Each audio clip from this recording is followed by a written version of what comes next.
बैठ जाएंगे।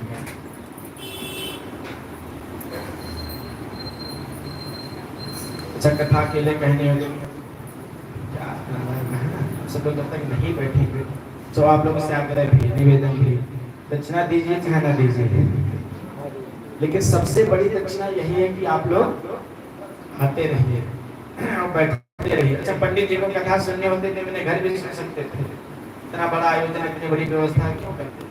आप ही लोग के लिए किया गया है और आप ही लोग ना सुने हैं? सुनिए कथा, और ये कथा वास्तविकता में बहुत आनंददायक कथा है और बहुत अच्छी कथा। आज पहले दिन है, थोड़ी सी व्यवस्थाएं अस्त व्यस्त है। पहले दिन तो थोड़ा सा हो सकता है कि ना समझ में आए। आप लोगों को सब समझ में आ रहा है, सब कि नहीं समझ में आ रहा है? हो सकता है आप विदेश से आए तो दूसरी भाषा में बात कर रहे हैं। आप ही लोग जैसी भाषा है ना? हाँ, तो प्रेम से सच्चिदानंद भगवान की। भक्ति देवी से पूछने लग गए, आप क्यों रो रही हैं, क्या कारण, ये पुरुष कौन है?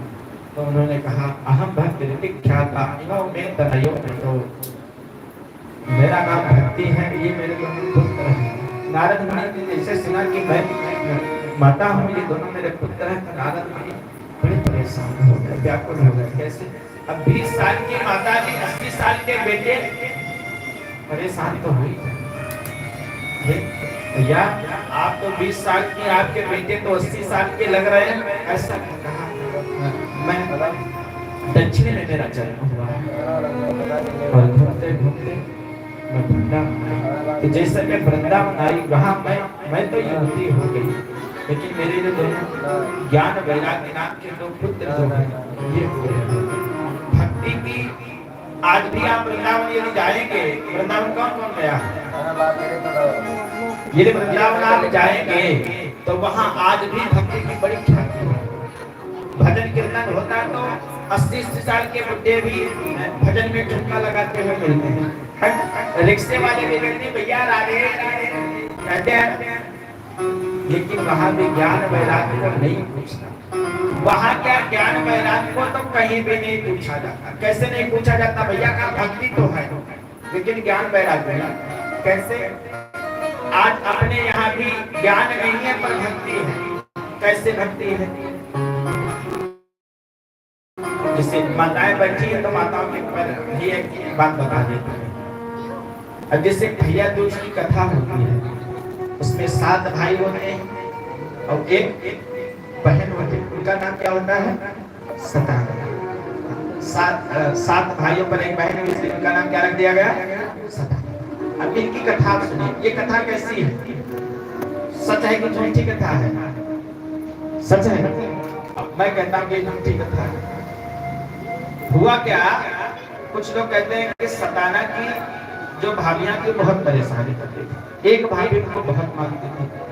कुछ लोग कहते हैं कि छोटी भाभी बहुत मांगती थी, कुछ लोग कहते हैं बड़ी भाभी बहुत मांगती थी। आप लोग यहाँ क्या कहा जाता है, छोटी की बड़ी? छोटी वाली भाभी उनको बहुत मांगती थी। हुआ क्या, अब जो भाभियां परेशान करती थी उन्होंने क्या किया कि जाओ लकड़ी लेकर के आओ और उनको बांधने के लिए कुछ जल्दी बता रहे हैं, बांधने के लिए उनको कुछ नहीं दिया। जंगल में लकड़ी इकट्ठा कर रहे बैठी हैं और बैठी बैठी सताना रो रही। तब तक वहां पे कौन निकल आया? सांप निकल आया भैया, काला वाला। अब काला वाला जब सांप निकल आया तो पूछने लग गया, बिटिया सताना आप क्यों रो रही? तो कहा, क्या बता महाराज, हमारी भाभियों ने हमको लकड़ी लेने के लिए भेजा, पूछा बांधने के लिए नहीं दिया। कहा परेशान है तो लकड़ी इकट्ठा करो, हम उसी में लिख दिया। अच्छा, आप जरा ध्यान करो भैया, किसी के सिर के ऊपर काला नाग बैठा हो, वो लकड़ी लेकर के चल पाएगा?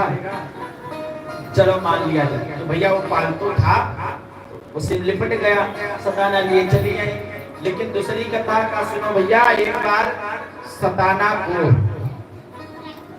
दूध लेने के लिए भेजा गया। कुछ लोग कहते हैं कुआं के पास पानी पीने के लिए भेजा गया और उनको चलनी चली गई पानी के पास। कुआं के पास गई, बैठी बैठी रो रही, बार बार चलनी में जल भरती हैं और यही होता है ना।